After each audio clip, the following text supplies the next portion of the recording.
Welcome to NFL Daily, where we love to tape two opens in a single show. I'm Gregg Rosenthal. I'm here with Jourdan Rodrigue in the Chris Wesseling podcast studio.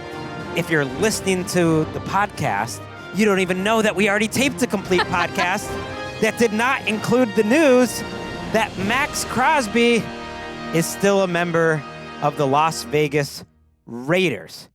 The Raiders announced, just as we wrapped up our show on Tuesday evening live on YouTube on the NFL channel, that the Ravens have backed out of their trade agreement with Maxx Crosby. And so in a bit of good timing, we can tape our reaction to that. And by the way, we've got some other news we're going to include here as well. But wow, there are so many things to think about here, but I think the first is to give some context into the why of why this would happen. And Mike Garafolo of NFL Network and other reporters do say that he failed a physical with the Baltimore Ravens. Where do you want to start, Jourdan?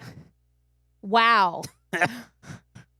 I mean, just by the way, ignore all of our Maxx Crosby coverage from Sunday night and Monday. Yeah. We've got some Trey Hendrickson talk that I think could be affected later in this very show. That also maybe ignore that because it's all different now. We're in a different world. Yeah, I mean, it's stunning. There's such little precedent to this type of thing happening, but trades are not official until the start of the new league year on Wednesday, and they can be obviously agreed upon well before that, but they also are contingent upon passing a physical. I believe it was my colleague at The Athletic, Diana Rossini, who's reporting the failed physical. And then, the statement that the Raiders released, including that's on their team website right now, puts the onus directly on the Ravens for backing out of the trade. It says, the Baltimore Ravens have backed out of our trade agreement for Maxx Crosby. We will have no further comment at this time. So they didn't. Not exactly centered. And like the alignment's you're worried about the kerning right now. A little wacky. Yeah. It's a very interesting statement. The Raiders have had different fascinating statements like this in history. It kind of reminds me of the Al Davis projector. But what a crazy moment. It struck you that the Raiders were the ones that put this out. Yeah, it did strike me that the Raiders were the ones that put it out because, again, it doesn't say anything about it being I don't want to say fault because injuries suck, and surgery recovery sucks, but it puts the onus on the Ravens for backing out of the trade agreement, which, by the way, sent multiple first-round picks from the Ravens to the Raiders. So instead of saying anything, obviously, about the situation that led to the Ravens backing out, it is directly upon the Ravens for backing out of the trade. The Raiders sort of centering it like this is to me, interesting language, maybe a little salty. I'm sure they are.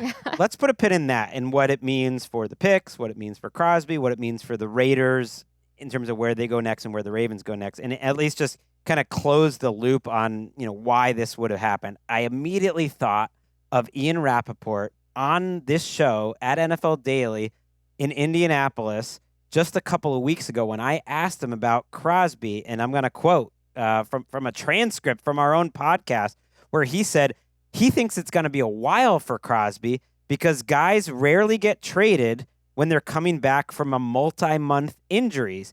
And so he says he doesn't know. And he mentioned this, if you were watching our Super Bowl coverage on NFL Network, it was one of those pre-Super Bowl day like splash reports that he thought it was important because he didn't think, and I quote, people knew how serious Maxx Crosby's injury was. Now, he's doing great, and everyone remembers those clips that Crosby threw out of him playing basketball.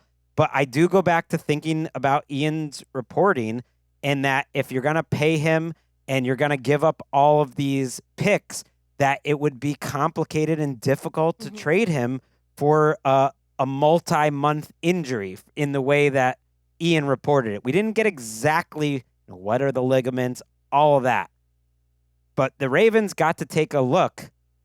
They had their medical testing clearly of Maxx Crosby, and maybe they just weren't comfortable with where he's at or with what they were told or that it was more serious or whatever it is. And so I immediately just thought back to that Ian report that maybe this is an injury where Maxx Crosby isn't going to be ready to play football for X amount of months. We'll have to wait for all the reporting or whatever it is, and that was enough for them to just feel like not great about giving away the 2 firsts. Yes, and we are recording this so quickly after this statement is released by the Las Vegas Raiders.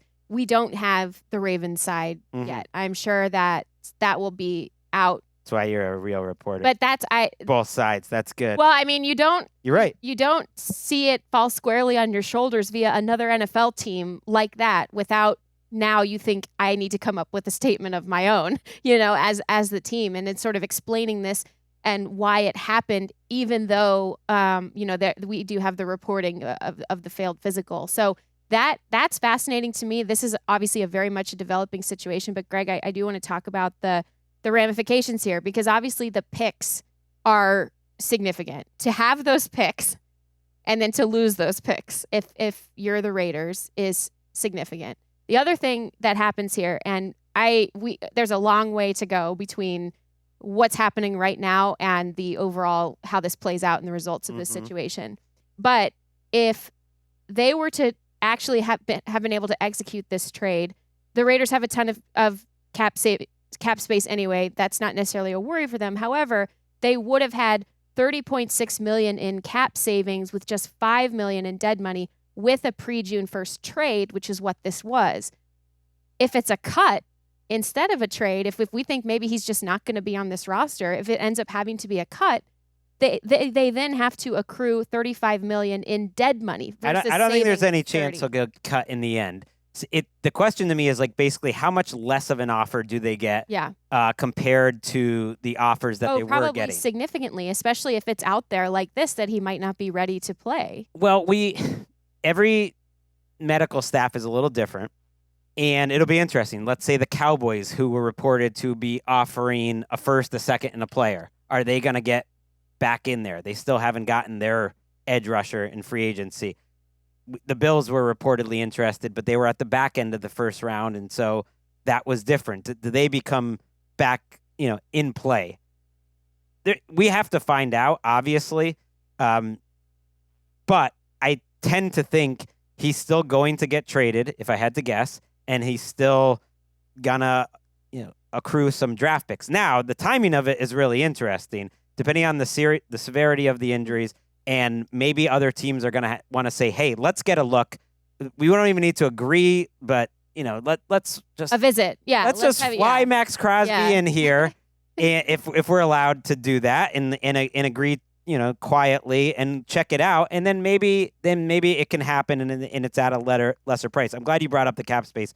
They reported, according to Over the Cap, have either $67 or $37 million, and maybe they're doing some quick math here. They had so much cap space going into free agency, and they were putting a lot of that right into 26 because it's all these signings that we talked about on Monday. They were kind of front-loading those contracts because they had $121 million in cap space. They had to spend it this year. I think they're fortunate that I think they can probably take Maxx Crosby back for now without any real repercussions and figure out a trade. It's hard to imagine any world where he's on the Raiders this season, but I also don't think that we'd ever get to a point where they would have to cut him. No, I don't think so. And I think I do think that yes, every medical staff is different, but the terms as they were agreed upon is such a huge blockbuster that we did see just a couple of days ago. And what actually will be the compensation package for him are now going to be so dramatically different. It's great leverage for the Cowboys or the Bills or any other teams that might want to step in. And you know who this is actually the best case scenario for? Trey Hendrickson. Trey Hendrickson. Yeah. Because he still is unsigned. And he clearly has, a market of teams who are interested, but not at a certain number or a certain price, especially relative. It seems like to the younger ages of some of the other players who did get paid out there. And now he becomes the belle of the ball again. It's really fascinating. Your coworker at The Athletic, Diana Rossini, basically said he has offers, Trey Hendrickson, and that he will be making a decision and will sign on Wednesday was the expectation. Now it really benefits him that he didn't just sign for the best deal that was out there potentially on Monday night or Tuesday morning, because there's another team that could get in the mix It's the Baltimore freaking Ravens. Right. I mean, they've seen Trey Hendrickson. They need the pass rusher. They don't have to give up any picks. Is there a world where Eric DeCosta's seeing what's happening with Trey Hendrickson, and that's even influencing his decision to drop out of this Maxx Crosby race? Because I'm just putting it out there. I'm not obviously he failed the physical. Like, I'm not questioning that he failed the physical. But in a world where you're the Ravens and you see that Trey Hendrickson's not getting as much as he wanted, the reports are that he's asking for $10 million more, according to Jonathan Jones of CBS, than what he was getting offered. I guessed in a segment that you'll hear later on this show, because, that's what we do, that it was maybe like he's asking for 33 or he's asking for 35 and he's getting offered 23 or 25. Well, maybe the Ravens now look at that market and think, well, I don't have to give up 2 firsts, but I could give Trey Hendrickson $26 million a year for the next 2 years, which is less than we were going to pay Maxx Crosby. I don't have to give up the picks. He's not as good a player. He's a little older, certainly, but all things considered, we save what's a difficult situation. Yeah, I mean, I would do it if I was the Ravens. I mean, it's clearly not going to work out with your. Also, it'll make the Bengals mad. That always feels good. They probably do want to hurt the Bengals a little bit on this one, but no, I think that this actually will ramp up Trey Hendrickson's market beyond what we were talking about it possibly being earlier, because there's now less risk involved. I mean, we know that there's multiple teams, and we don't know still. I mean, it's 2 firsts. That's not going to happen, right? And the 35. We don't know what he's asking for, but 30s. I think maybe higher 20s could happen. Maybe even low 30s. In a weird way, though, because now he has competition, though, because now Maxx Crosby's kind of back out there. It's very complicated. But a Maxx Crosby that the Ravens, who have a lot of respect around the league for how Eric DeCosta operates and all of that, the Ravens, who have very publicly now backed out of one of the biggest trades for a non-quarterback we've seen in recent NFL history. In NFL history, period. There's only been like 14 or something. The number was crazy of 2 first-round picks, period, and there's only been a handful for defensive players, and a lot of them are in the last couple of years, Sauce Gardner being one of them.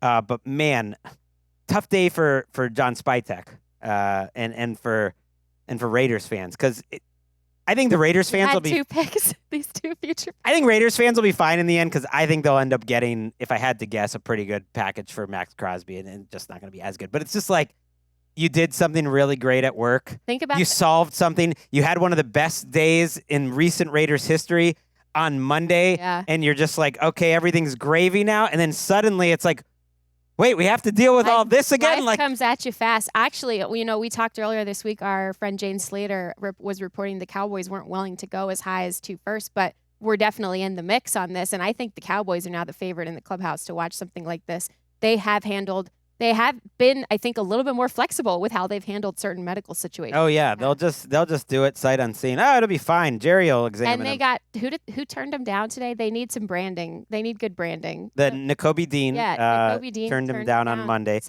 So they need a little pop here. Another interesting nug related to the Cowboys and potential trades, and it could be related here, is that CBS Sports, Jonathan Jones reported Osa Odigizua could be potentially available in a trade. That's a $20 million a year defensive tackle. Could he be in the mix for a potential Maxx Crosby trade? Here's one of my big takeaways before we get to just a couple little items, and then I throw it to the other top of the show. I think there's going to be a lot of... I've been waiting for the trade tsunami. We've had a lot of trades. We've had a punter trade even on Tuesday. But I think the big trades can still be happening Wednesday, Thursday, Friday. It makes more sense because everyone needs to get under the cap.